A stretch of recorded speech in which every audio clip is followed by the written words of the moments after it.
बिस्मिल्लाहिर्रहमानिर्रहीम, अस्सलाम वालेकुम and good morning. I hope आप बिल्कुल ठीक ठाक हैं, खैरियत से हमारे साथ भी मौजूद हैं और बिल्कुल तैयार हैं अपना अच्छा सा वीकेंड मनाने के लिए, क्योंकि हम आ चुके हैं एक मरतबा फिर से आपको वीकेंड के लिए भी तैयार करके जाएंगे। आज के लिए भी क्या आपने पूरा दिन कैसा गुजारना है उसके लिए भी तैयार करके जाएंगे। मेरा नाम आयशा यूसुफ है और मेरे साथ मौजूद है मैं मुज़म्मिल अली खान। और जिस तरह से कुछ दिन पहले आप लोगों को बताया था इसी शो में कि 17 और 18 तारीख को यालाबारी का भी इम्कान है, बी श्योर कि आप लोगों ने अपनी गाड़ियों के प्रोटेक्शन के इंतजाम कर लिए हुए हों। इसके साथ प्रोटेक्शन और किस किस को चाहिए भाईजान, सारी इंसानियत को, और वो प्रोटेक्शन फराहम कौन करेगा?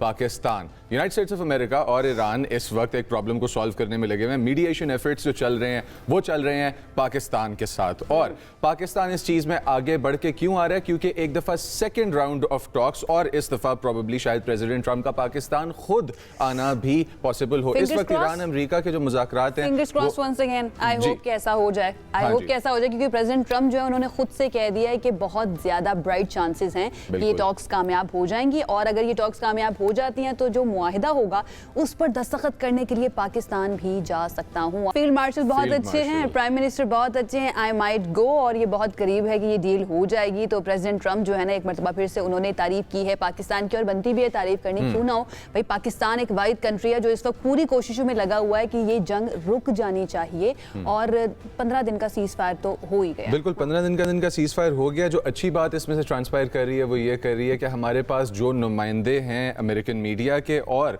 जो हमारे पास स्पोक्स पर्सन हैं ओवल ऑफिस के, उन दोनों की तरफ से, और अब प्रेसिडेंट ट्रंप की अपनी तरफ से भी बयान ये आ रहा है कि ये चीज़ एक अदद परमानेंट सोल्यूशन और परमानेंट कॉन्ट्रैक्ट का शक्ल इख्तियार कर लेगी। ईरान की जंग जल्द खत्म होने वाली है, लॉस वेगस के अंदर कहा ये प्रेसिडेंट ट्रंप ने एक तकरीब से खिताब करते हुए। ईरान एक बहुत प्यारा मुल्क है, उनके ये अल्फाज थे, और ईरान को बहुत प्यारा मुल्क कहते के साथ उन्होंने ये भी कहा कि जंग जो है वो ईरानियों के साथ नहीं करना चाहते थे। जो ज़्यादा पोटेंशियल कॉन्फ्लिक्ट जिस बात पे हो रहा था वो इस चीज़ पे हो रहा था कि उनका जो एटॉमिक प्रोग्राम है, जो उनका न्यूक्लियर वेपन्स बनाने का जो प्रोग्राम है, उससे रिलेटेड हमें जो कि है प्रॉब्लम्स थे, और हिजबुल्लाह का जो पावर एक बना हुआ है ग्रुप, उससे रिलेटेड हमें प्रॉब्लम्स थे। ये एक तरफ तो ईरान के ऊपर अटैक तो कर ही दिया, दूसरी तरफ अगर हम लेबनान की बात करें, वहाँ पर भी फाइनली सीज फायर जो है ना हो चुका है, अल्लाह का शुक्र है।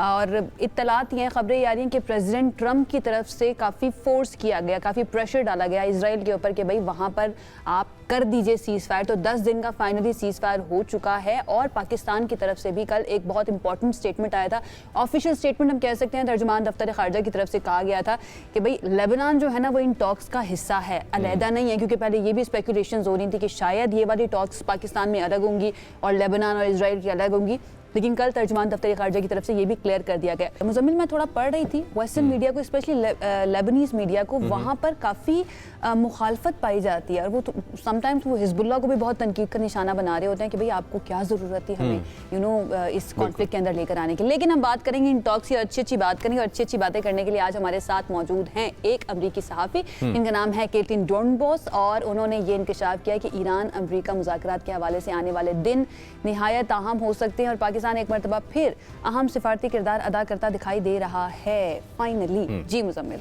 और आपको लेके चलते हैं बगैर वक्त ज़ाया किए कैटलिन के पास। तो hello Caitlin, how are you and how's the air here? Oh, the air is lovely, let alone the weather. It's just, I feel so beloved here. It's just been an amazing experience. You're always welcome. And this part of South Asia has open arms and open hearts, and we're a melting pot, diverse melting pot of cultures. That's how we are actually. I don't know how and why we are portrayed differently in West or America. Why is that? It has been such a surprise to me too. I mean, it is. You're right.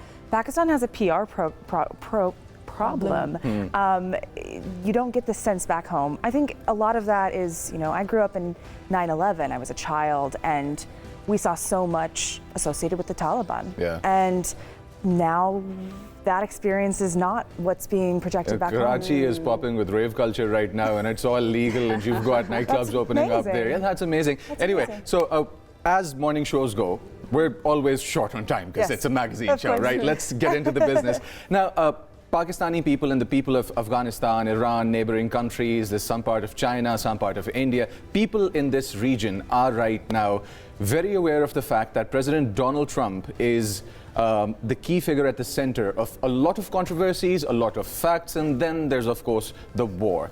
Now, you've had a good chat with President Donald Trump, and taking that good chat into account, take us inside the mind of the president. What is he thinking about the war? Is the cost of the war one of the bigger factors for this peace deal to materialize? Is it Pakistan? What's the president thinking right now? He was very clear with me on our latest phone call that he wants Iran not to be nuclear.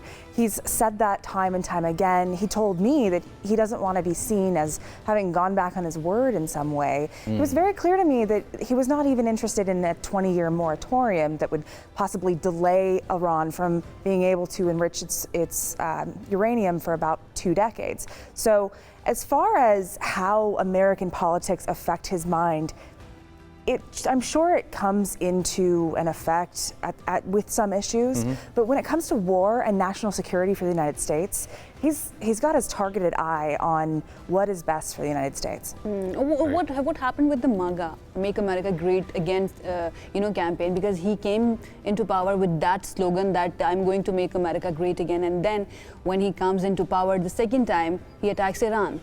How did that happen? Well, I mean, and what people are thinking over there in the supporters of Trump. Right. So Make America Great Again is, it means multiple things. And it also it gets, people think different things of what it actually means. Okay. There are 2 different camps that support the president. There are those who are very non-interventionist and don't want the U.S. to be involved in foreign conflicts. And then there are others who are very supportive of the president, who know that America needs to be a leader in the world and support the president's agenda when it comes to these overseas initiatives. Right. So you've got half of the public who believes one thing and support, and half that don't. But when we look at the statements of Trump, Yeah. when he was, campaigning for the second time to become president, he criticized Kamala Harris many times, saying that she is going to get into wars with different countries, which is not going to be our wars. And then he comes to power and he attacks Iran. So there is a confusion there, conflicting statements there. I think it's just to watch President Trump's foreign policy is an evolving issue. I don't think that you can pin him into any corner and say this is always what he's going to do all of the time. Part being a businessman, part being a diplomat, so he has that mindset and the best of both worlds, right? So, Right. well, coming back to the next 48 hours, coming back to the topic of what might transpire next, as his words suggest that some big news can transpire. So start with the can part in this sentence and then the transpire part. Sure. So about 2 days ago, I had my call with the president, and he said within 48 hours. Well, it's been 48 hours, and I think there has been big news. All Just right. yesterday, when he was speaking to the press and saying that he might come to Pakistan if there is a deal to be signed. There's been a lot of progress as far as Pakistan visiting Iran and having some kind of discussions about a possible deal, or at least bringing negotiations closer. So I think we've already had our big news moment. I'm not going anywhere for the foreseeable future, so I don't want to be the bellwether of whether or not talks are going to happen in Islamabad, but if it makes you feel any better, the Pakistanis in general, like, I'm still here and I don't have any plans to go home anytime soon. We can safely say that you being here is a new itself, because President Trump have spoken to you and told you to stay there until something big happens. Okay, so what do you think? I really want you to comment on Pakistan's role in the current situation, because there are countries who are criticizing Pakistan a lot, that what is special in mediating in a conflict like this. What do you think, as a journalist from America, think Pakistan is playing a role? What kind of role, and how important it is? Well, I can give you what I'm getting from my reporting, because that's something I think even Americans are wondering themselves. And it has really been the role, of the field marshal. I mean, President Trump was incredibly clear to me about that, and then later the next day telling Caroline Leavitt, the White House press secretary, to emphasize his role as well. The ability to bring 2 horrible adversaries, just with so much hate. Iran calls America the Great Satan. The fact that both of those nations can trust one nation, Pakistan, Wow. to come together. I mean, it honestly, it kind of gives you goosebumps. Goosebumps, yeah. To Peak think about diplomacy, right? Right, exactly. All right, so about the conflict resolution. Right now, the world is in shambles when it comes to economic aspects and business aspects. The oil is an issue right now. I mean, tech could suffer next because helium is not being transported to where it is required. How much of the business cost and the military cost is a motivational factor in President Donald Trump's mind that we need to conduct business and fast, otherwise the global economy is going to collapse? How much of a motivational factor for these talks to materialize is it? I haven't spoken to him specifically about that, so it's hard for me to be able to kind of open his mind. But your and look. journalistic overview. But I mean, he's a businessman, right? So we can understand that he understands the economy. He understands what's at stake. And really here, you're seeing him balance national security, keeping Right. people's lives, and also business interests, which also affects people's lives. Right. And so he's trying to walk this delicate tightrope.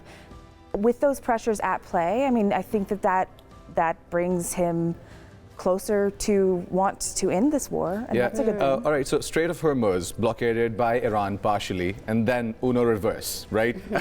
U.S. naval ships enter the Strait of Hormuz, and do you think that pressure is also motivating Iran to Yeah. materialize these talks, make sure that something positive comes out of talks? talks? Absolutely, and I would say it wasn't so much Uno reverse. Before you had the blockade, it was no one was allowed, no one was safe to go through the strait. Right. Now the United States is only targeting Iran's ports. That's the major target of it. And so with that, the idea is that the strait becomes safer and then global trade can begin. I do think that the whole reason why that was done is to force Iran to the table. That did not have to be done had a deal been signed over the weekend. So hopefully that's going into the Iranians' minds of an additional pressure to get them to be willing to make a deal as well. Right. Okay, Caitlin, there is one more thing about this whole fiasco, if I may say that.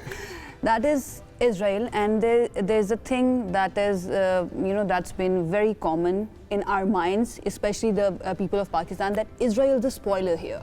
Because there are talks that's been going on with Iran and between Iran and USA, and at the same time we don't trust Iran. Iranians don't trust Israel that Israel going to attack once again, even within the ceasefire. How confident you are that President Trump would be able to hold Israel to its place and to not attack Iran during the ceasefire at least?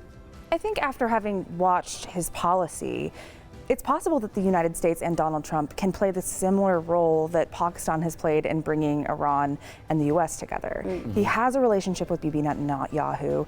He has a relationship with the rest of the world. And so I think that there is some balancing act that possibly he could even bring to this conflict, one of the oldest conflicts that our history has even seen, helping kind of there just has to be some peace in the Middle East. There has to be peace in the Middle East because there's the business interest of the world is at stake. How much of a pain point is Lebanon right now for the United States of America in this conflict? I think that it is a factor, but really the president is concerned about Iran more than anything, because when you get into that mindset of he says America first, what are the threats that face the United States? And it's economic and it's nuclear, ballistic, anything that could possibly come to the American homeland. Right. So that's where his mind is really focused. So J.D. Vance and President Donald Trump, when it comes to a permanent ceasefire or some sort of a contract between... Pete Hegseth as well. Pete Hegseth as well. When it comes to the ceasefire and a permanent end to this war, or maybe a long-term end to this war, do you think people sitting in high chairs in the White House are on the same page? I think that it's getting there. Right. There has been a up and down and division between people in the White House and in the Republican Party, in the administration, on what really is the best steps. But ultimately, they all follow the President of the United States. Right. And so, but the President also has a listening ear. He asks people for their advice. He asked me what I was hearing from Pakistanis here and Iranians. So he listens to everyone, he takes that advice in, and then he makes his own decision. And I think that ultimately, when he does make a decision, it's a very uniting factor, and everybody does come together to support the president. But what about like people, Pete Hegseth? Yeah. Because during this conflict, he was saying that Shias or Sunnis both are enemies. What kind of statement President Trump think this is, and are they on the same page about this situation, Pete Hegseth and President Biden, because he is the Minister of War? Yeah. Yeah. Ultimately, again, it comes down to what the president says. If the president doesn't like what Hegseth is saying, he will call him up and tell him otherwise. We're not maybe going to hear about that because No. they want to present an image of unity. Yeah. But yeah, I mean, I think mostly people are on the same page. There are a division of opinions on what should and shouldn't happen. But ultimately, again, I mean, it comes down to what the president thinks. All in the All global right. interest and interest of United States of America and the global economy, right? That's the main point, right? Yeah. Yeah. All right. All right, so it was great having you here. Unfortunately, we're a little short on time, as I mentioned earlier also. Thank now, you. I'm going to try and get a hold of you because I wanted to talk so much about what you've written recently, thank right? you. Your articles and the pieces, and I've done some research into who Carolyn actually is. Oh my gosh. So yeah, I was Nice. wanting to talk about all of that, but we're going to find some time We other can than find this, and time right? again. So Apparently, I have time to spend all before right, those all talks right. happen. Aisha and I We'd will love to be catch up with hosting you. you, yeah, Thank you right? so Off much. the record. Off the record. Okay, great. Thank you so much, Nice Kathleen. meeting you. Okay जी, Catherine डॉर्नम्स की गुफ्तगू जो है वो आपने मुलाहिजा की, वो ये कह रही हैं कि जनाब प्रेसिडेंट ट्रम्प जो है वो बहुत ऑप्टिमिस्टिक हैं और उनके ऑप्टिमिस्टिक होने की वजह से पूरा वाइट हाउस, उसके साथ साथ जितने भी जर्नलिस्ट यहाँ पर आए हुए हैं वो भी ऑप्टिमिस्टिक हैं और उनकी बातें सुन के ना हम भी काफ़ी ऑप्टिमिस्टिक फील बिल्कुल, करना शुरू कर बिल्कुल। दिया है हमने कि इंशाल्लाह ये जो इंशाल्लाह। कॉन्फ्लिक्ट है ना ये अब रेजोल्यूशन की तरफ चला जाएगा। इसके साथ ही एक ब्रेक की तरफ हम जाते हैं और ब्रेक से वापस आएंगे तो मजीद बात करें। Stay with us. Stay with us.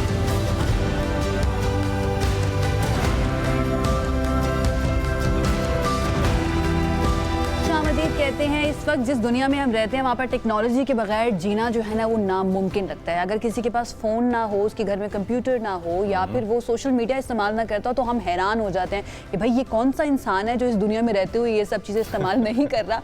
लेकिन अब ये ज़रूरत भी बन चुका है। सहूलत तो है ही, लग्जरी तो है ही, लेकिन अब ये ज़रूरत भी बन चुका है बिल्कुल। क्योंकि बहुत ज़्यादा लोग मुज़म्मिल शिफ्ट हो चुके हैं अपने रोज़गार को कमाने के लिए, अपनी ज़िंदगी की डिटेल्स अगर दुनिया के साथ शेयर करना चाहते हैं और वो उनके प्रोफेशन का हिस्सा है तो वो तेज़ी से बदलती हुई डिजिटल दुनिया का हिस्सा बने बगैर मुमकिन नहीं है। तो हम इस सेगमेंट में बात करने वाले हैं जो नई तब्दीलियाँ आ रही हैं डिजिटल की दुनिया के अंदर, टेक्नोलॉजी की दुनिया के अंदर, इसके बारे में। Alright, और इसके अंदर फ्रंट लाइन पे हमारे पास नेटवर्क्स का अपग्रेड और अपडेट होना है जिसमें से 5G एक ऐसा सिस्टम है जो कि लेके आया जा रहा है और अब Yes. पाकिस्तान के अंदर वो शुरू किया जा रहा है। तो ये टेक्नोलॉजी का जो नया दौर 5G का स्टार्ट हो रहा है, इसकी जानिब पाकिस्तान कितनी स्पीड से बढ़ रहा है, ये किन चीज़ों में इस्तेमाल हो रहा है और पाकिस्तान के अंदर जो फ्रीलांसर्स हैं, स्टूडेंट्स हैं, डॉक्टर्स हैं, हेल्थ प्रोफेशनल्स हैं, राइटर्स हैं, क्रिएटर्स हैं, ये तमाम प्रोफेशंस किस तरह से इन चीज़ों से फ़ायदा उठा सकते हैं, पाकिस्तान की इकोनॉमी, बिजनेस और फ्रीलांस कम्युनिटी को क्या फ़ायदा हो क्या सकता है, तब्दीली आएगी क्या हमारी तब्दीली जिंदगियों आएगी? के अंदर 5G के Exactly. आने से, ये समझने की कोशिश करते हैं। हमारे साथ नुमान दुर्रानी साहब मौजूद हैं जो एक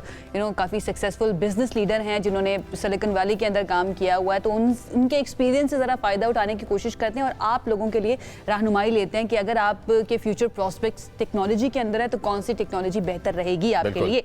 अस्सलाम वालेकुम नुमान साहब, कैसे हैं आप? ठीक ठाक हैं? Good morning.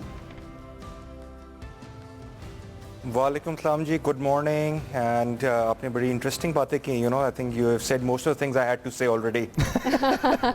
नहीं, आपके पास हम जानते हैं, आप इसको मजीद एलैबोरेट प्लीज़ हमारे लिए कीजिए क्योंकि मेरे जैसा इंसान जिसको टेक्नोलॉजी का इतना ज़्यादा नहीं पता, हम सिर्फ फ़ोन को यूज़ करना, थोड़ा बहुत सोशल मीडिया यूज़ कर लेना, हमारे लिए जब 5G सामने आता है या जहन में आता है तो लगता है शायद सिर्फ स्पीड बहुत तेज़ हो जाएगी। हाँ जी। तब्दीली क्या होने लगी है 5G के आने से? जैसे जैसे 5G इंटीग्रेट करेगा हमारी लाइफ्स के अंदर, क्या तब्दीली हम एक्सपेक्ट करें स्पीड के अलावा?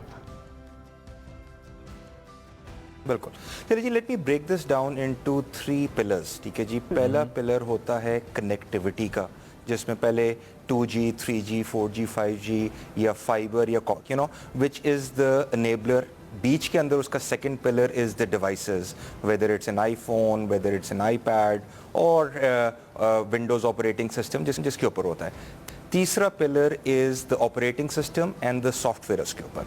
ये तीनों pillars when they kind of work together, they are the ones who kind of create that ecosystem जिससे whether it's entertainment, whether it is learning, whether it is any other field, sports, you name it, it's there. So in तीनों को इकट्ठा करके it does. So Pakistan में 4G came a couple of years back. We were late.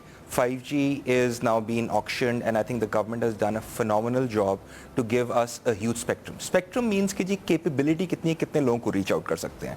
And when I talk to the government officials, the whole idea is कि हम 5G से rural areas में उन areas के अंदर high speed internet provide कर सकें जिधर अभी नहीं था. क्योंकि अगर आप fiber की बात करें, fiber की cost of laying, ROI and everything is very, very high. So 5G say we will reach out to masses. Now, when we reach out to a lot of people, what happens?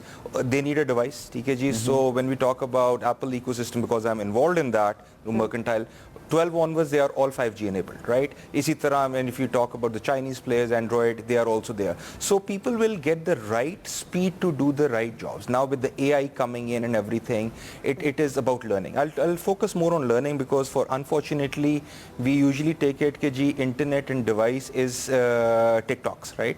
TikTok is also a way of making money. It's also learning. But again, when we talk about learning in a fashion where people can get certifications, when we talk about LinkedIn and all those things, we are talking about a lot of videos which are available on YouTube. So that uski enablement लोगों के लिए बहुत मैं learning के ही इसको continue करना चाहता हूँ, बट कम्युनिकेशन और बिजनेस ग्रोथ के पर्सपेक्टिव और एस्पेक्ट से भी थोड़ा सा जरा 5G के इस एस्पेक्ट की तरफ आए कि पाकिस्तान इस टाइम पे दुनिया के अंदर जो पार्टिसिपेट करने वाली बिजनेस कम्युनिटीज हैं उनमें हम थोड़ा सा पीछे हैं, लेकिन हमारी ये कोशिश है कि हम आगे बढ़ें. तो हमारे कौन से बिजनेसेस हैं या बिजनेसेस में कौन सी ब्रांचेस हैं, स्पेसिफिक बिजनेसेस में कौन सी जगहें हैं कि जो सबसे ज्यादा फायदा उठाएंगी 5G टेक्नोलॉजी से? और अगर 5G टेक्नोलॉजी पे सवाल उठेगा हमारी सोशल कम्युनिटीज में से, तो वो कौन से एस्पेक्ट्स हैं कि जिन पे सवाल उठाया जाएगा?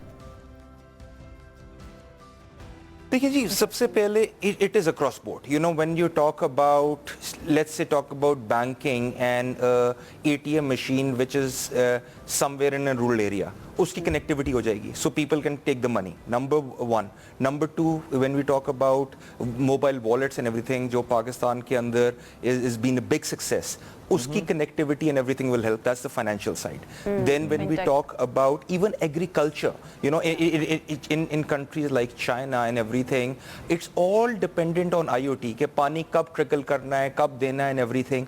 We don't have that. And Pakistan के अंदर पानी का is a serious issue. We all know about it, right? And we waste about 2/3 of the water. It just goes into the sea or it is wasted, right? With IoT, we will be able to kind of control that thing at the farms level because we are an agriculture society. Then अगर हम बात करें manufacturing की, large scale manufacturing and everything with the robots and AI coming in, connectivity is critical, and when we talk about AI, it is not just going and on ChatGPT and writing a paragraph and asking it to translate. It is way more and way more complex than that, right? So to drive that, you need high speed connectivity with less latency. It's 100 times faster than 4G, right? So 1 gig की speed तक ही दे सकता है. So I think the opportunity will grow, and I'll again re-emphasize how PTA has worked it out. They have given all the telecos the targets to increase that significantly, right? So it is going to be more of a rural and industrial play rather than just speed. Right, so that is the misconception. 10 to 20 seconds के अंदर नवाज साहब, because I'm still waiting के जो मुजम्मिल ने second part था मुजम्मिल के question का कि challenges कौन-कौन से हो सकते हैं या कौन से ऐसे aspects हैं 5G के जिसके ऊपर तनकीद की जा सकती है या फिर वो माशरे के लिए ठीक नहीं हो सकते. 20 seconds में अगर आप उसका जवाब दे दें, then we'll conclude the session.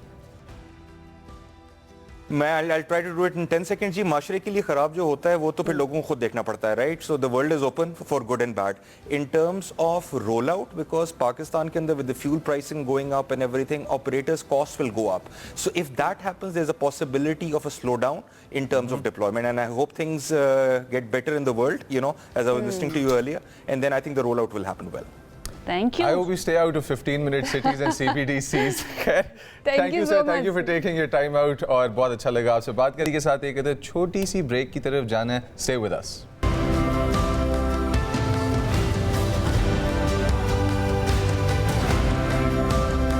और जी वेलकम बैक। और पाकिस्तान जो कि है वो दुनिया के इशू सॉल्व करा रहा है, खुद इशूज़ के अंदर पड़ा हुआ है, लेकिन वो इशू अपना जनरेट किया हुआ नहीं है। वो इशू ऐसा है जो दुनिया के इशूज़ की वजह से पाकिस्तान तक ट्रिकल किया है। मैं पाकिस्तान के मुख्तलिफ शहरों और इलाकों में गर्मी के बढ़ते ही लोड शेडिंग के बढ़ जाने का वेट कर रहा हूँ। वो न्यूज़ आपको मैं दे रहा हूँ जो कि अवाम बढ़ चुकी है, सख्त परेशान है अवाम। ठीक है, शॉर्टफॉल जो है वो 5700 मेगावाट से तजावुज़ कर चुका है।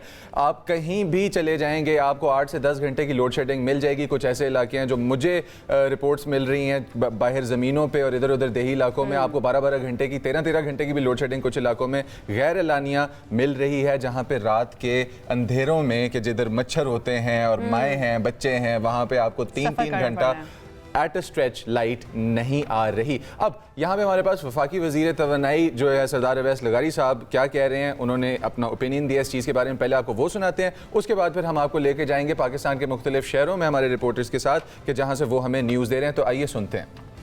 इस तकलीफ़ में से शाम के वक्त रात को और पीक आवर्स के अंदर अगर आवाम को कोई तकालीफ हमारी बिजली प्रोवाइड ना करने की वजह से हो रही हैं, उसका बाकायदा आपके सामने जवाब दें हों। एक तो माजरत भी करें, लेकिन ये माजरत हमारे हालात जो ऐसे हैं कि हमारे कंट्रोल में कोई चीज़ नहीं है, तो फिर भी हमारी माजरत करना बनती है। इस वक्त हमें तकरीबन 3000 और 3500 मेगावाट के बीच में कल रात को हमारी मांग, हमारी प्रोडक्शन की कैपेसिटी से। अच्छा, I think this is the first time के लोड शेडिंग के ऊपर माजरत की गई है किसी भी वजीर की तरफ से। वजीर तवानाई अवैस लगारी साहब ने कहा अच्छा लगा, एंड देन थोड़ा सा ये एहसास हुआ कि उन लोगों को भी एहसास है कि आवाम को मुश्किलों का सामना करना पड़ रहा है। और राइट जी, मुख्तलिफ एक्सपर्ट्स ये बात करते हैं कि अगर मैनेजमेंट बेहतर हो जाती तो शायद इतनी ज़्यादा लोड शेडिंग नहीं हो सकती थी, लेकिन अल्टीमेटली लोड शेडिंग जो है वो हो रही है। इस वक्त लाहौर और पेशावर के अंदर क्या सिचुएशन है लोड शेडिंग की, ये ज़रा जान लेते हैं। पेशावर से अलिशबा हमारे साथ मौजूद है और लाहौर से तलहा ने हमें ज्वाइन किया है। तो पहले मेरे ख्याल से लाहौर चलते हैं और तलहा से जानते हैं कि क्या सिचुएशन वो देख रहे हैं इस वक्त लाहौर के अंदर। तलहा, आप मेरे शहर में मौजूद हैं, मेरी फैमिली भी वहीं पर है, ये बताइए कितने घंटों की लोड शेडिंग इस वक्त जारी है अगर हम बात करें तलहा से? तो अच्छा, अगर हम लाहौर की बात करें तो लाहौर के अंदर कहीं पर 8 घंटे तो कहीं पर 10 घंटे की लोड शेडिंग जो है वो वक्फे से जारी है। बहुत ज़्यादा ये दावा किया जा रहा था कि 2.25 से 2.5 घंटे शहर के अंदर लोड शेडिंग होगी। ये स्केड्यूल अनाउंस किया गया था लेस्को की तरफ से, लेकिन ग्राउंड रियलिटी ये है कि अनशेड्यूल्ड लोड शेडिंग जो है वो इस टाइम पर 8 से 10 घंटे तक मुख्तलिफ इलाकों के अंदर देखने में आ रही है। अभी के अगर ताज़ा तरीन स्टेट्स में आपके साथ रहूँ तो इस वक्त लाहौर के अंदर जो बिजली की तलब है वो 2598 मेगावाट है, जबकि अगर रसद की बात की जाए और खासतौर पर ड्रॉल की बात की जाए तो इस टाइम पर जो ड्रॉल है लेस्को का लाइंस के अंदर से वो 2528 मेगावाट है, यानी कि 70 मेगावाट का ये शॉर्टफॉल है जिसका कि इस वक्त पे लेस्को को सामना करना पड़ रहा है। अब ये दिन का टाइम है, शहर के अंदर बहुत सारी चीज़ें जो है वो सोलर के ऊपर चल रही हैं, इस वजह से ये शॉर्टफॉल जो है ये आपको 70 मेगावाट तक देखने में मिल रहा है। लेकिन जैसे ही दिन जो है वो ढलता जाएगा, सूरज ढलेगा, शाम के साए बढ़ते जाएंगे, सोलर काम करना छोड़ेगा, तो ये डिफरेंस जो है ये इसमें काफ़ी ज़्यादा इजाफा देखने में आएगा। लाहौर के अंदर शाम के औकात में ये डिफरेंस जो है वो 800 मेगावाट को भी पिछले 2 से 3 दिनों के अंदर क्रॉस कर चुका हुआ है और उसकी वजह से लाहौर के अंदर शाम के बाद के औकात जो है वहाँ पर तकरीबन 8 से 10 घंटे की लोड शेडिंग जो है वो मामूल बनता जा रहा है। एक तो मसला जैसे कि मैंने आपको हमारे पास पेशावर से भी अलिशबा मौजूद हैं। तला, मैं ज़रा जाना चाहता हूँ अलिशबा के पास और उनसे पूछना चाहता हूँ कि यही तमाम चीज़ें जो लाहौर फेस कर रहा है, पेशावर अलिशबा किन हालात में से गुजर रहा है, कितने घंटे की लोड शेडिंग चल रही है, शॉर्टफॉल के बारे में कुछ बताएं। और फिर यूपीएस जनरेटर्स वगैरह की मार्केट में भी प्राइसेस काफ़ी ऊपर नीचे होती हैं जब भी कभी इस तरह का कोई सीन होता है, तो क्या हालात हैं पेशावर के? लाहौर से सिचुएशन पेशावर में थोड़ी डिफरेंट है। यहाँ पर हर इलाके की अलग सिचुएशन है। मैं आपको बताऊँ तो यहाँ जो शहरी इलाके हैं वहाँ पर 8 से 10 घंटे जो है वो लोड शेडिंग होती है, जहाँ पहले कभी बिल्कुल ही नहीं हुआ करती थी। लेकिन नवाही इलाकों की सिचुएशन इंतहाई ख़राब है। वहाँ पर 18 से 20 घंटे तक जो है वो लोड शेडिंग का दौरानिया पहुँच चुका है। पेस्को हुकाम की जानिब से ये दावा किया जाता है कि उन इलाकों में जो है वो बिजली की चोरी होती है, इस वजह से जो है वहाँ पर लोड शेडिंग ज़्यादा की जाती है। लेकिन शहरी इलाके भी खासे मुतासिर है। शॉर्टफॉल के बारे में बताऊँ तो 2000 मेगावाट जो है वो इस वक्त पेशावर की तलब है, जबकि रसद जो है वो 1350 50 मेगावाट है। तो इतना बड़ा डिफरेंस आ रहा है, उसकी वजह से कारोबार तमाम तबाह हो चुके हैं। पूरा दिन यहाँ पे बिजली नहीं होती और पेशावर का सिचुएशन 2-3 दिन से ऐसा चल रहा है कि यहाँ पे बादल है और अभी भी तेज बारिश पेशावर में हो रही है। अलीश भाई, यहाँ पर भी ऑफिशियली 2 घंटे की लोड शेडिंग कहा गया था या यहाँ पे डिफरेंट बताया गया था दौरानिया जो एलानिया लोड शेडिंग का बताया गया था? अच्छा, कल पेस्को हुकाम ने एक बयान अपना जारी किया था जिसमें उन्होंने शॉर्ट फॉल का भी कहा था, लेकिन उन्होंने ये दावा किया था उसमें कि यहाँ पर शॉर्ट फॉल की वजह से 6 से 8 घंटे जो है वो लोड शेडिंग की जाएगी। 6 से 8 घंटे, जबकि 2 घंटे का ऐलान किया गया था, लेकिन अब जो है सिचुएशन बहुत बिगड़ती जा रही है और लोगों में गम गुस्सा ज़्यादा आ रहा है, तो उनको आखिरकार जो है ये बयान जारी करना पड़ा और इसकी वजाहत देनी पड़ी कि शॉर्ट फॉल की वजह से ये ड्यूरेशन ज़्यादा हो रहा है। शहरी इलाकों में जो भी है अलिशबा, डेफिनेटली आपकी जिंदगी जो है वो बेस कर रही होती है रोशनी के ऊपर, बिजली के ऊपर। आपका फोन काम नहीं करेगा, आपकी जरूरत की चीजें काम नहीं करेंगी, तो डेफिनेटली गुस्सा तो बनता ही है। कराची भी जरा लेके चलते हैं, वहाँ के हालात क्या हैं ये जान लेते हैं। हमारे साथ इस वक्त गयास मौजूद है कराची से। वहाँ पर कितने घंटे की लोड शेडिंग हो रही है? Ghiyas, over to you. Karachi वालों का क्या हाल है, कितने घंटे की लोड शेडिंग सह रहे हैं आजकल? शुक्रिया। बड़ा बुरा हाल है कराची वालों का। 2 तरफा इम्तहान है कराची वालों का। पहला इम्तहान ये है कि शदीद गर्मी है, हब्स की कैफियत है, गर्मी का मौसम है, और दूसरा इम्तहान ये है कि यहाँ पर लोड शेडिंग हो रही है। लोड शेडिंग की आपने बात की तो वो गुंजान आबाद इलाके जहाँ पर आबादी ज़्यादा है वहाँ 12 से 13 लोड शेडिंग हो रही है और अनअनाउंस लोड शेडिंग हो रही है, गैर एलानिया लोड शेडिंग हो रही है। यानी लाइट आएगी और कब जाएगी किसी को कुछ नहीं पता। तीसरी अहम बात, बच्चों के एग्ज़ाम चल रहे हैं और 9-10 के exam, first year second years के एग्ज़ाम हो रहे हैं, सिलसिला चल रहा है और इम्तहानी मराकज़ के अंदर बिजली मौजूद नहीं है।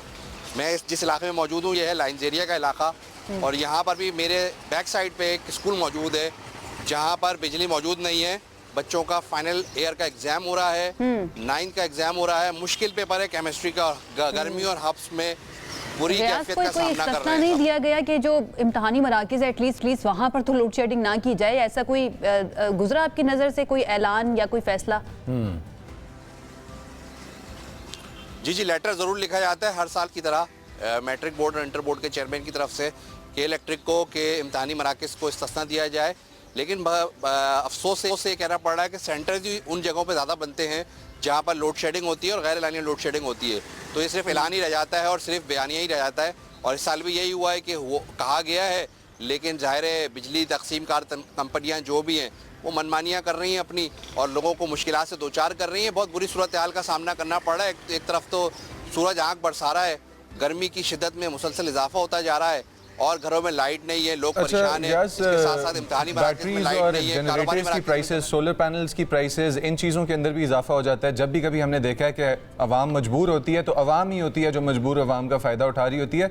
बाज़ारों में बैटरीज वगैरह की प्राइसेस के बारे में आपको इन्फॉर्मेशन है? सोलर पैनल्स की प्राइसेस के बारे में, इन चीज़ों के बारे में? जी बिल्कुल, मुनाफाखोर सरगर्म होते हैं, ज़ख़ीरा अंदोज़ी होती है इस टाइम पे, यकीनी तौर पे हर चीज़ की प्राइसेस बढ़ जाती हैं।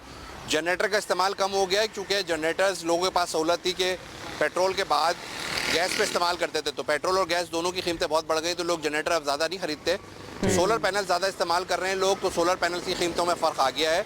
रोज़ाना की बुनियाद पर 2 रुपये 3 रुपये यूनिट का हिसाब है, जो उसका वॉट के हिसाब से जो है पैसे बढ़ रहे हैं, तो सोलर की कीमत बढ़ रही है। और मेरे कब में आपको फ्रेम में ये एक एसी की मार्केट नज़र आ रही है, एसी की मार्केट्स हैं, दुकानें हैं, तो यहाँ पर एसी की कीमतों में मनमाना इजाफा हो गया। ज़ाहिर है डिमांड एंड सप्लाई को जवाब बनाकर, ज़रूरत को जवाब बनाकर 10 रुपए की चीज़ 20 रुपए में कोई बेचे, चेक एंड बैलेंस कोई नहीं है। ये वो एक बड़ा टिपिकल सा जवाब होता है गयास के, वो देखें हमें मार्केट से पीछे से हमें जो है ना ज़्यादा महंगी मिल रही है, तो हम सस्ते में कैसे बेच सकते हैं? और ये आपको हर जगह पे मिलेगा, चाहे कराची हो, पेशावर हो, लाहौर हो, इस्लामाबाद हो, हर जगह पर आपको इसी तरह की सिचुएशन मिलती है। Thank you so much. Ghayas हमारे साथ मौजूद थे, तलहा और अलिशबा, आपका भी बहुत शुक्रिया। एक बड़ी इंपॉर्टेंट बात की मुजम्मिल, उसने के डिस्ट्रीब्यूशन कंपनियां जो है ना मनमानी कर रहे हैं, इदारे भी मनमानी करेंगे, पॉलिटिशियंस भी मनमानी करेंगे, बाकी जितने भी लोग बचे हैं वो भी मनमानी करेंगे, तो आप बच्चों से कैसे एक्सपेक्ट कर सकते हैं कि बच्चे बात मानेंगे? बच्चे भी फिर अपनी मनमानी ही करेंगे, और यही हमें नजर आता है कराची के अंदर जब भी पेपर्स हो रहे होते हैं, बच्चे अपनी मनमानी कर रहे होते हैं। एक ब्रेक की तरफ हम जाते हैं। This segment is brought to you by Chughtai Lab.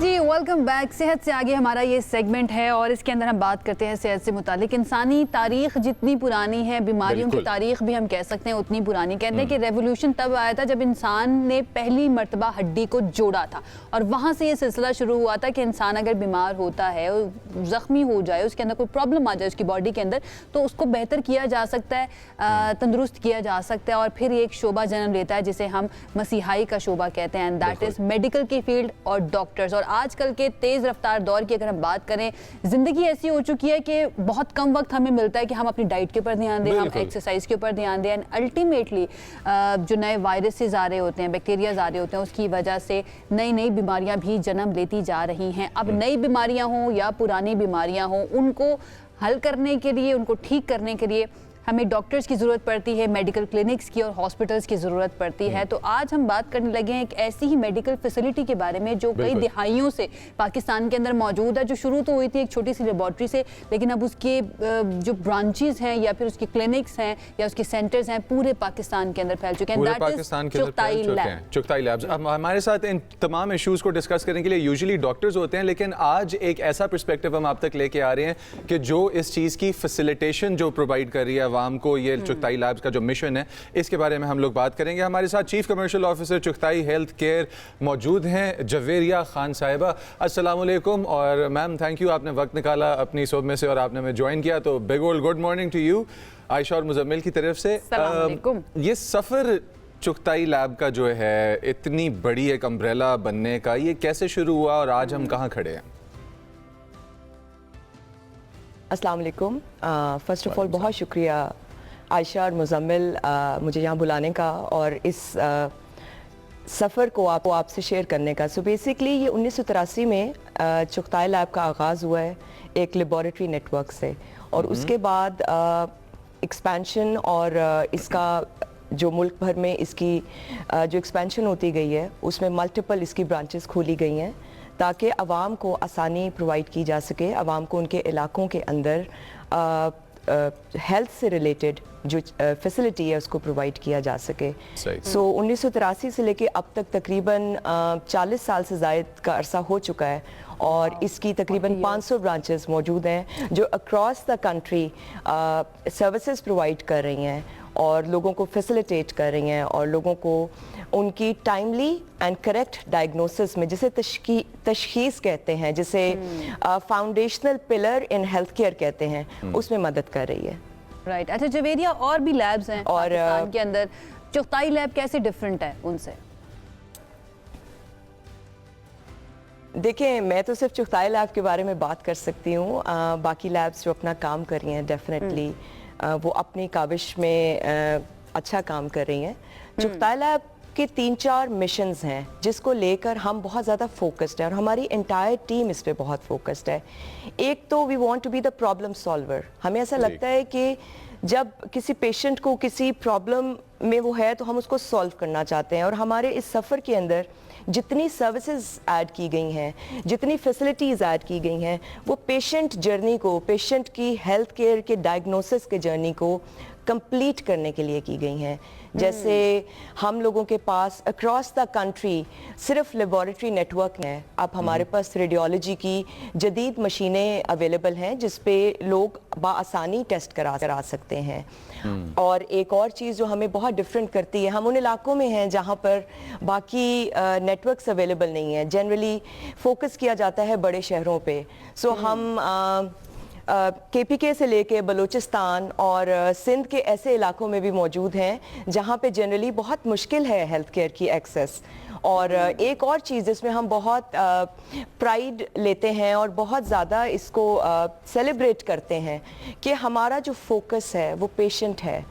अगर पेशेंट हमारे तक नहीं आ सकता तो हम कोशिश करते हैं कि वो जिस इलाके में जहाँ पर मौजूद है हम उसके घर में जाके, उसके इलाके में जाके अपनी सर्विसेज को काम है। बिकॉज वी नो पाकिस्तान के अंदर कुछ रिमोट एरियाज ऐसे हैं जहाँ पर बिल्कुल भी मेडिकल की फैसिलिटीज नहीं होती, डॉक्टर्स मौजूद नहीं होते, लोगों को ट्रैवल करना पड़ता है कई घंटे, ओल्ड एज के लोगों को सबसे ज्यादा सफर करना होता है, और माँ और बच्चे का एक इशू है mother and child health care का जो बहुत बड़ा है। मुझे जरा थोड़ा सा आप लेके चलें इस मिशन के अंदर कि ये तमाम सर्विसेज चुगताई कंपाइल करके एक सेंट्रल पॉइंट पे लेके आ रहा है और अम्ब्रेला मैंने इसीलिए कहा चुगताई के इस मिशन को, इसके बारे में थोड़ा सा, ये ऑल अंडर वन रूफ जो आपका मिशन है, इसको थोड़ा सा ज़रा डीपली डिस्क्राइब करें, ये है क्या और क्या ये एक्सेस आपकी तमाम ब्रांचेस को लेके है या स्पेसिफिक सेंटर्स कराची, इस्लामाबाद, बड़े शहरों को लेके?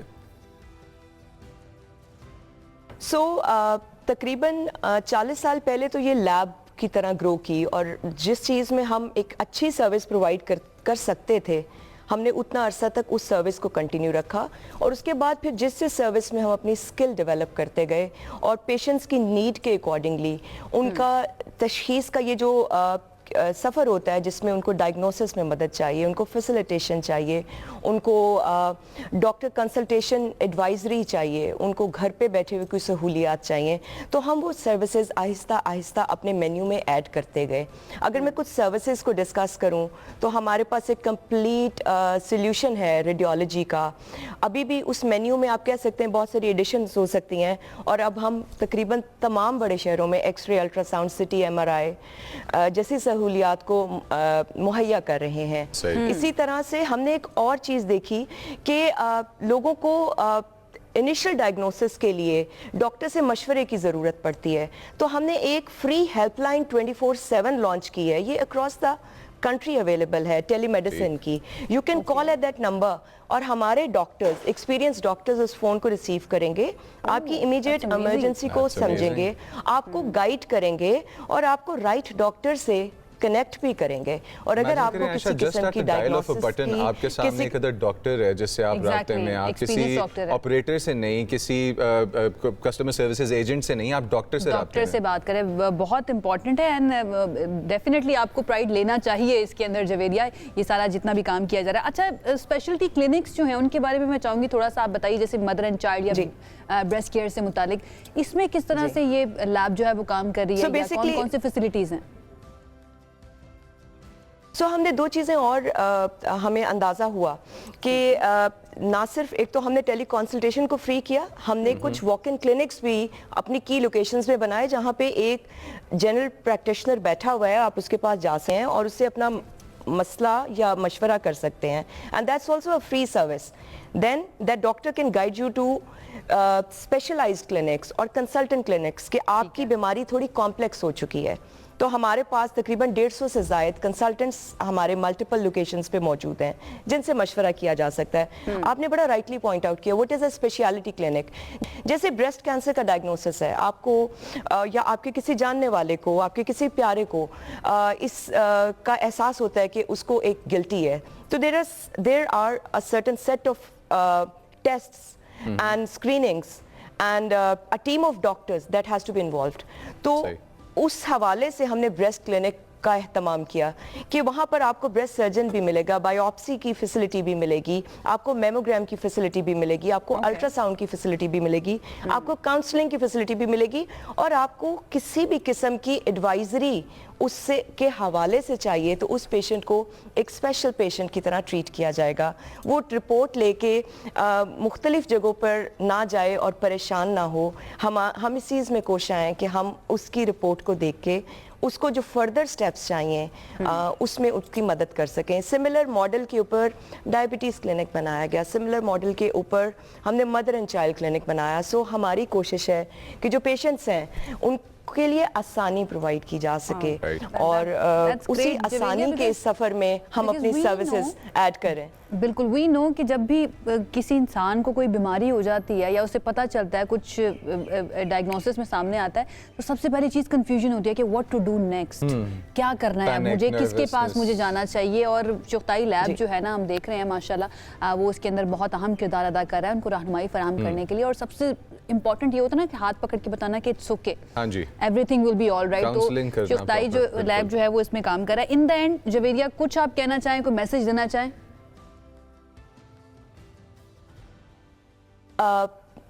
ये बहुत प्यारा और इम्पोर्टेंट क्वेश्चन है। आई फील कि हम एज अ नेशन जो है ना, हेल्थ को प्रायोरिटी नहीं बनाते।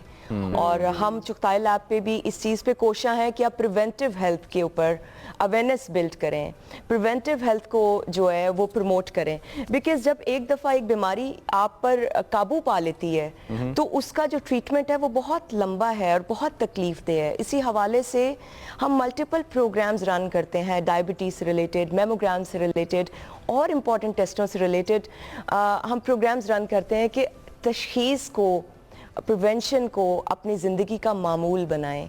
उस वक्त का इंतज़ार ना करें जब बॉडी जवाब दे जाए और आप डॉक्टर के कहने पे किसी के पास पहुँचें और बहुत देर हो जाती है sometimes. Timely intervention, timely prevention, timely diagnosis can save us lot of money, lot of pain and lot of cost. So that's my message, and through this platform I would want if you can take it forward. Yeah.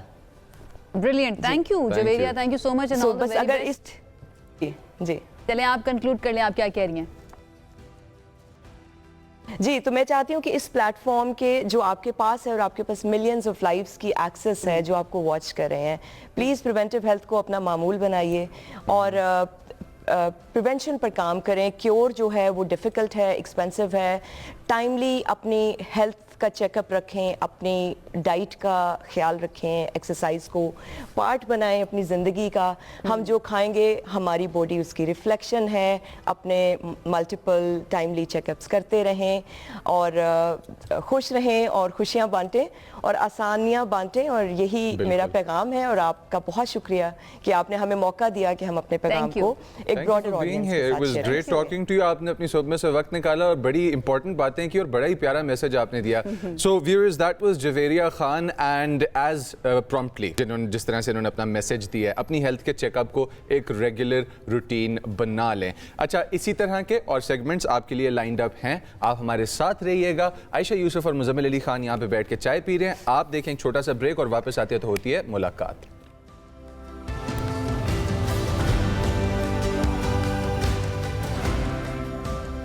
इस वक्त दुनिया के अंदर और specially Pakistan के अंदर बहुत कुछ चल रहा है, बड़ी परेशानियां भी, at the same time PSL भी चल रहा है। ऑल्दो लोगों को इजाज़त नहीं है, शायकीन को इजाज़त नहीं है वहाँ पर जाकर देखने की स्टेडियम्स के अंदर, बट हम ये जानते हैं कि 8 टीमें जो है ना इस वक्त वो खेल रही हैं हमारे इस PSL के 11th एडिशन को।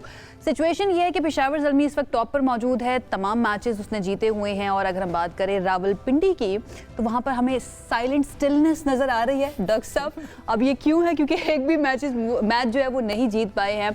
आज मैच होने जा रहा है लाहौर कलंदर्स और कोयटा ग्लैडिएटर्स के दरमियान। अब देखना ये है कि कौन सी टीम ज़्यादा बेहतर परफॉर्म करेगी या कार्ड के ऊपर कौन सी टीम ज़्यादा अच्छी लग रही है। इस तरह के और बहुत सारे सवालात हमारे पास हैं PSL से रिलेटेड, उनके जवाब जानने की कोशिश करते हैं।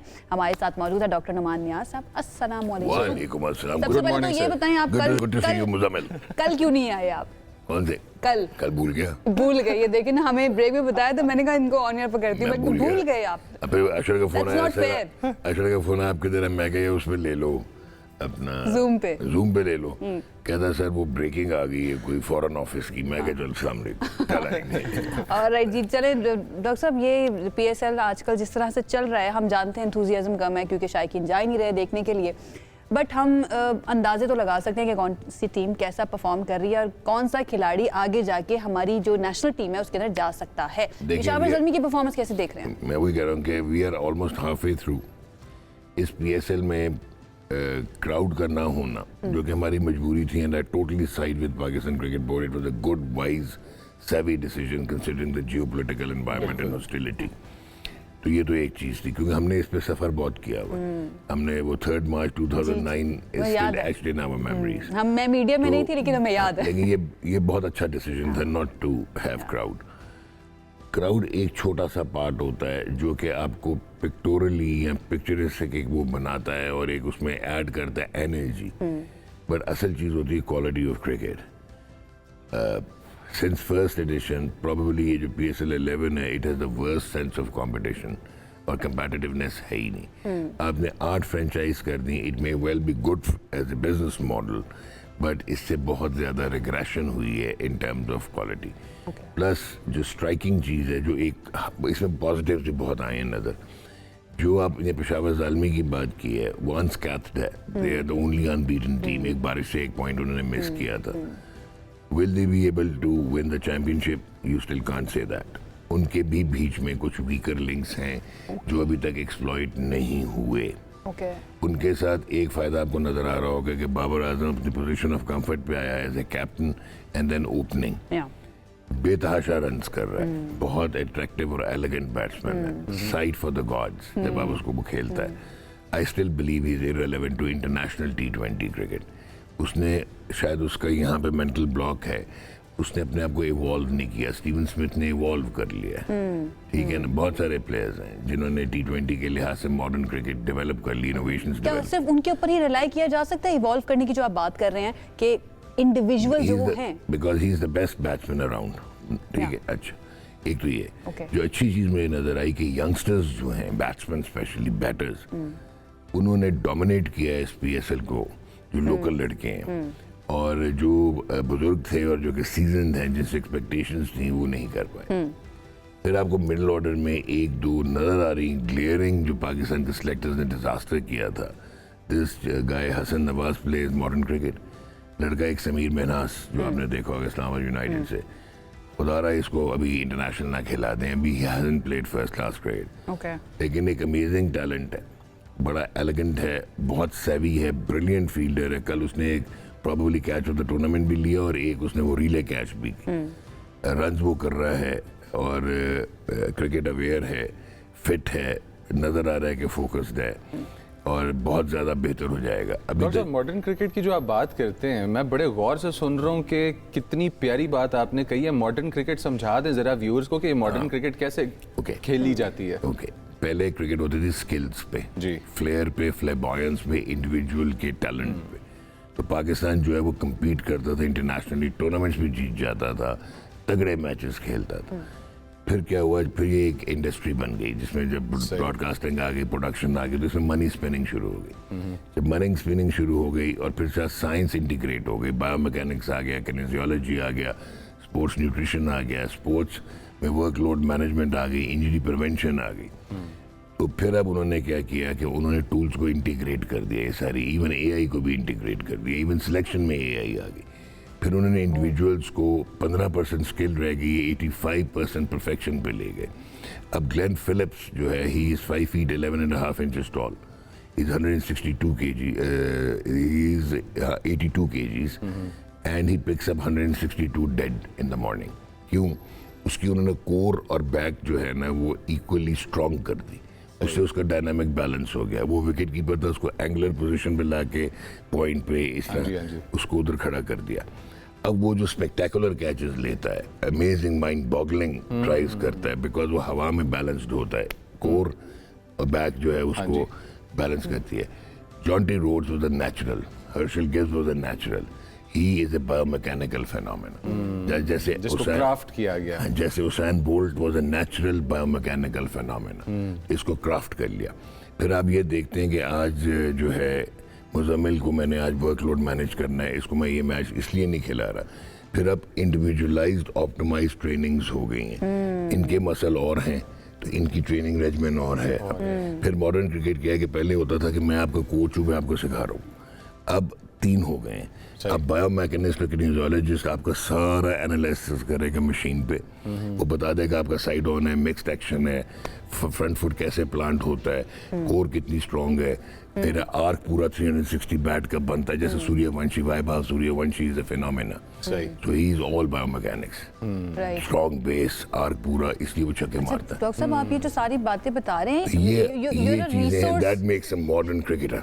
You're a resource. क्या हमारी जो हमारा PCB है या जो पूरा हमारा सिस्टम है क्रिकेट का, उधर ये वाली रियलाइजेशन क्या मौजूद नहीं है? अभी आपने बात की थी कि पिंडीज की अगर आप टीम को देखें तो अनफॉर्चुनेटली एक चीज नजर आती है, वो है हठधर्मी।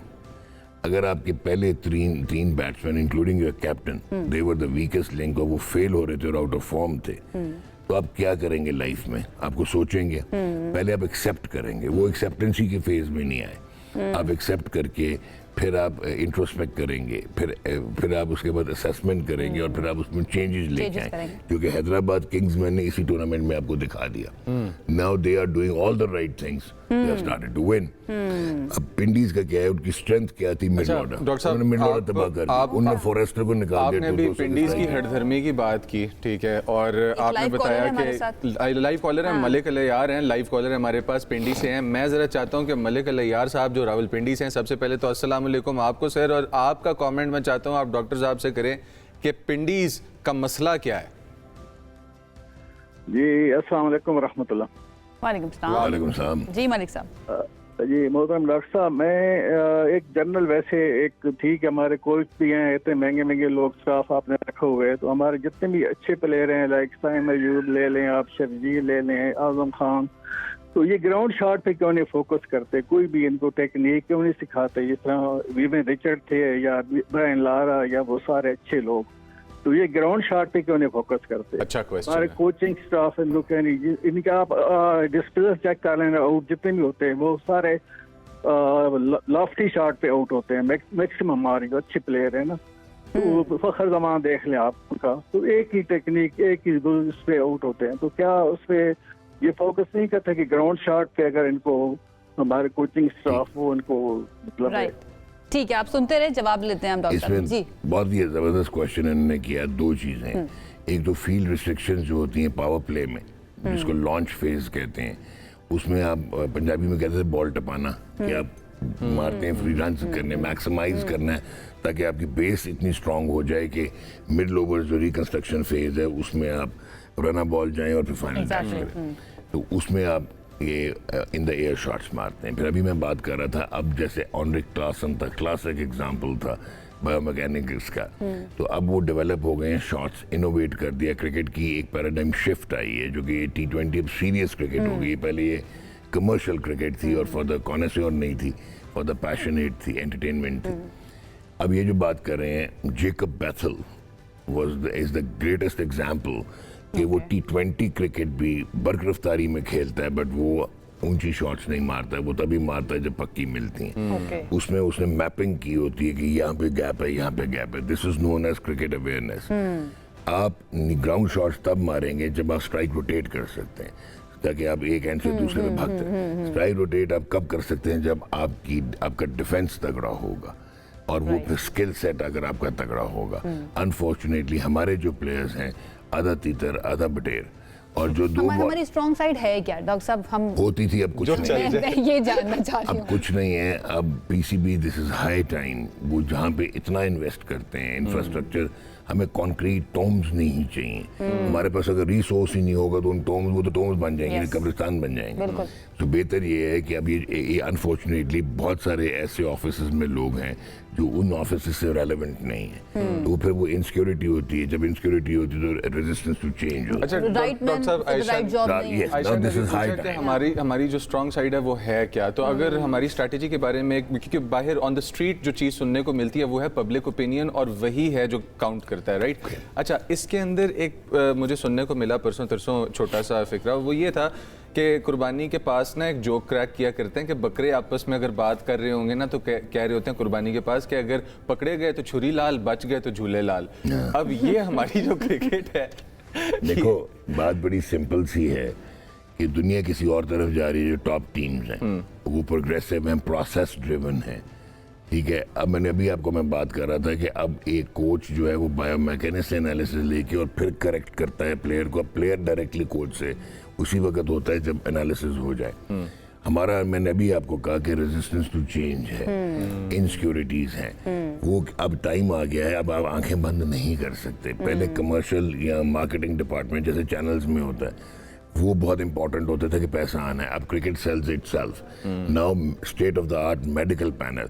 आपको एक छोटी सी मिसाल देता हूँ वेरी क्विकली। अभी एशिया कप में किसी ने डिसाइड किया पीसीबी से कि हमें इनको ना मोरल बूस्टिंग करनी है, इन्होंने एक साइकियाट्रिस्ट को कांटेक्ट कर लिया कि आप दुबई पहुंचे। उन्होंने कहा भाई साइकियाट्री का मतलब है मेंटल इलनेसेस, ठीक है, you need a psychologist. Pep talk दे सकता है वो ज्यादा से ज्यादा। You need a sports psychologist. अब आपको एक और चीज बताऊं आपको, there are 6 types of sports psychologist. 6 types of sports psychologist. I am sure training का अलग है, एक्टिविटी का ये भी नहीं अलग पता होगा किस 6 तरह के होते हैं अगर वो साइकियाट्रिस्ट को लेकर जा रहे हैं। हमारे साथ एक लाइव कॉलर है सिराज, बताइए आप क्या कहेंगे।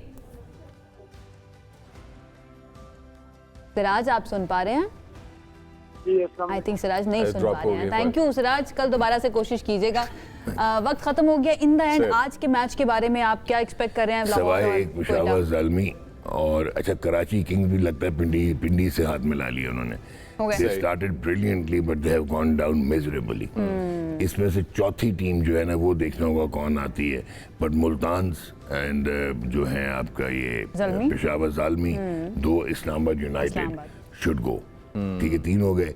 चौथा मुझे लग रहा है कि डार्क हॉर्स होंगे हैदराबाद किंग्समैन। लाहौर नहीं होगा? लाहौर ने बहुत बीच में से गलत कर दिया अपने आप के साथ और पूरे तमाम लाहौर वालों के साथ। हालांकि लाहौर की कोर और टीम बहुत तगड़ी थी। अब वो देखना है कि वो क्योंकि दिस इज अभी भी रहते हैं अभी वक्त बाकी है, हम हिम्मत नहीं हारेंगे। मैं लाहौर के लिए काफी ऑप्टिमिस्टिक हूँ। Please play well. वो क्या था कि boys played well. Thank you so much doctor साहब, थैंक यू सो मच। एक ब्रेक की तरफ जाते हैं जी, इस उम्मीद के साथ कि हमें अच्छी क्रिकेट, क्वालिटी क्रिकेट देखने को मिले। स्टे विद अस।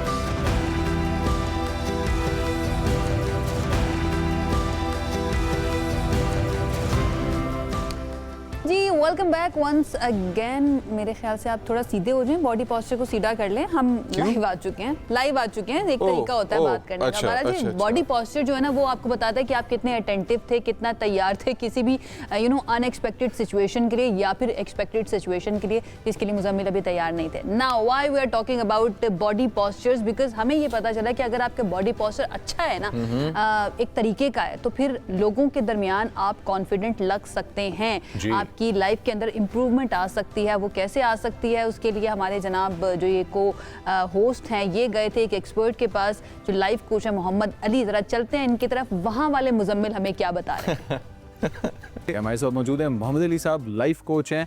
और ओह माय गॉड सर, आपकी बॉडी सॉरी बॉडी लैंग्वेज पे कर रहे थे। आपकी बॉडी लैंग्वेज सर हमने व्यूअर्स को प्रेजेंट यार सॉरी बहुत अच्छा यार टॉपिक आपने पकड़ा है। और एक आपने सुना होगा एक बहुत आम जुमला हम बोलते हैं, वो ये कैसे बात कर रहे हो, दांत देखो अपना। बिकॉज इससे फर्क नहीं पड़ता आप क्या कह रहे हैं, लेकिन इससे फर्क जरूर पड़ता है कि आप कैसे कह रहे हैं। ठीक है, अब मैं अगर आपसे कहूँ मुजम्मिल मैं बॉडी लैंग्वेज के ऊपर बहुत अच्छी बातें कर सकता हूँ, मेरी बॉडी लैंग्वेज से देख के आपको बहुत फायदा होगा। हाँ जी, यही ना आया मेरी बात का? बिल्कुल भी नहीं, मुझे समझ भी नहीं आई कि बात क्या हुई है। हाँ जी, और ये हमारी मेजॉरिटी प्रॉब्लम है। अच्छा ठीक है, हम अपने आप को जब the minute you drupe your shoulders, right, ठीक है, आप खुद ब खुद नेगेटिविटी के हार्मोन कोर्टिसोल प्रोड्यूस करने शुरू कर देते हैं। आप अगर लो फील कर रहे हैं और आप अपनी मोटिवेशन में नीचे महसूस कर रहे हैं, आप अपने माइंड को बेहतर स्टेट में लाना चाहते हैं, क्योंकि आप बॉडी लैंग्वेज इतना पावरफुल टूल है कि आपके माइंड को भी अपलिफ्ट कर देता है। सही, बिल्कुल, because brain and body they both follow each other. अच्छा, ठीक है। सो अगर आप छोटा एक्सपेरिमेंट कर लेते हैं, एक्सपेरिमेंट कर लेते हैं। बिल्कुल, आप कंधे झुकाए ना, यूं करें और आवाज लगानी है मेरे 1 2 3 पे, आई एम अ चैंपियन। ठीक है, 1 2 3 I am a champion, I am a champion.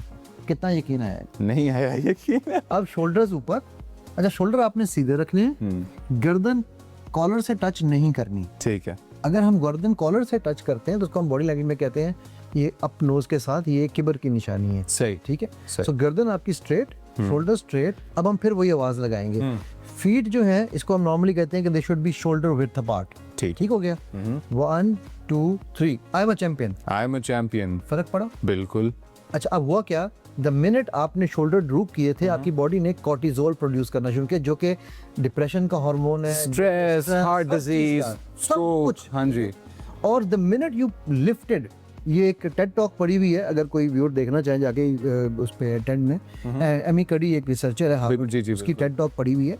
वो ये कहती है कि जी just from here to here in less than half a second आपके कॉर्टिजोल प्रोडक्शन हाफ हो जाती है और टेस्टोस्टेरोन प्रोडक्शन डबल हो जाती है सिर्फ पोस्चर चेंज करने से। अच्छा, इतना इंपॉर्टेंट अगर पोस्चर है कि आप पोस्चर से अपने माइंडसेट को ठीक कर सकते हैं, तो ऑफ कोर्स फिर outside of your body communicate करने में बड़े इंपॉर्टेंट मार्कर्स होंगे। मुझे बताएं, क्या रिश्तों में मिसअंडरस्टैंडिंग्स बॉडी लैंग्वेज की वजह से आ सकती हैं? बहुत ज़्यादा इस वजह से आती हैं। सिर्फ वो ये नहीं कि आ सकती हैं, मेरे पास जब केसेस आते हैं सिर्फ रिश्तों में नहीं है। आप लेट्स से आप इंटरव्यू देने जा रहे हो, चलो सही, अब आपने दरवाजा खोला है, आप एंटर हुए हो और आप नॉर्मली लोग यूं जाके एंटर हो रहे हो, सही, एक ये एंटरिंग वॉक है और एक ये एंटरिंग वॉक है, सही, और एक ये एंटरिंग वॉक। क्या एक बंदा जिसकी अच्छी बॉडी लैंग्वेज है और एक बंदा जो बॉडी लैंग्वेज पे गौर नहीं करता, is there a fair chance कि जिसने बॉडी लैंग्वेज पे गौर नहीं किया वो इंटरव्यू में पीछे रह जाएगा, सिलेक्शन में पीछे रह जाएगा, उन चीजों पे इम्पैक्ट होता है? Brilliant question. आप इंटरव्यू देने गए हो या आप इंटरव्यू ले रहे हो, मैं इंटरव्यू देने आया हूँ, आपने मुझसे पूछा आपने मैट्रिक कहाँ से किया? ठीक है, आपने मैट्रिक कहाँ से किया? मुझे मैट्रिक, अब हम इसको रोल प्ले कर रहे हैं। मैंने अली भाई आपने मैट्रिक कहाँ से? अली भाई आपने मैट्रिक कहाँ से किया? मैंने जी वो एक स्कूल था 6 रोड पे जिसे निकलते हैं ना जब मरी रोड पे जाते हैं, हाँ जी, हाँ जी, एक ये मैंने आपको बताया। ठीक है, क्योंकि मुझे कहानी कुक करनी है, हाँ तो मेरी पूरी की पूरी बॉडी लैंग्वेज उस कुकिंग में जा रही है। Unsure, exactly. अब आपसे दोबारा आपने पूछा तो मैं आपको कहता हूँ, मैंने यार सेंट मेरीज से 8वीं की थी, कैडेट कॉलेज इस्लामाबाद से जाके मैंने अपना मैट्रिक किया। You sound sure, you sound more powerful, हाँ। Now ये मेरे वर्ड्स जो थे उससे पहले मेरा एक्शन बोला है। ठीक है, non verbal communication, just for your information and your viewers information, is 93% of our communication. अच्छा व्यूअर्स, मैं आप हूँ, ठीक है, आप अपने डेली लाइफ में ग्रीट कर रहे हैं लोगों को या मूव कर रहे हैं, कैसे करेंगे? अस्सलाम वालेकुम सर, कैसे हैं आप? वालेकुम सलाम। 1 राइट, अस्सलाम वालेकुम सर, कैसे हैं आप? अस्सलाम।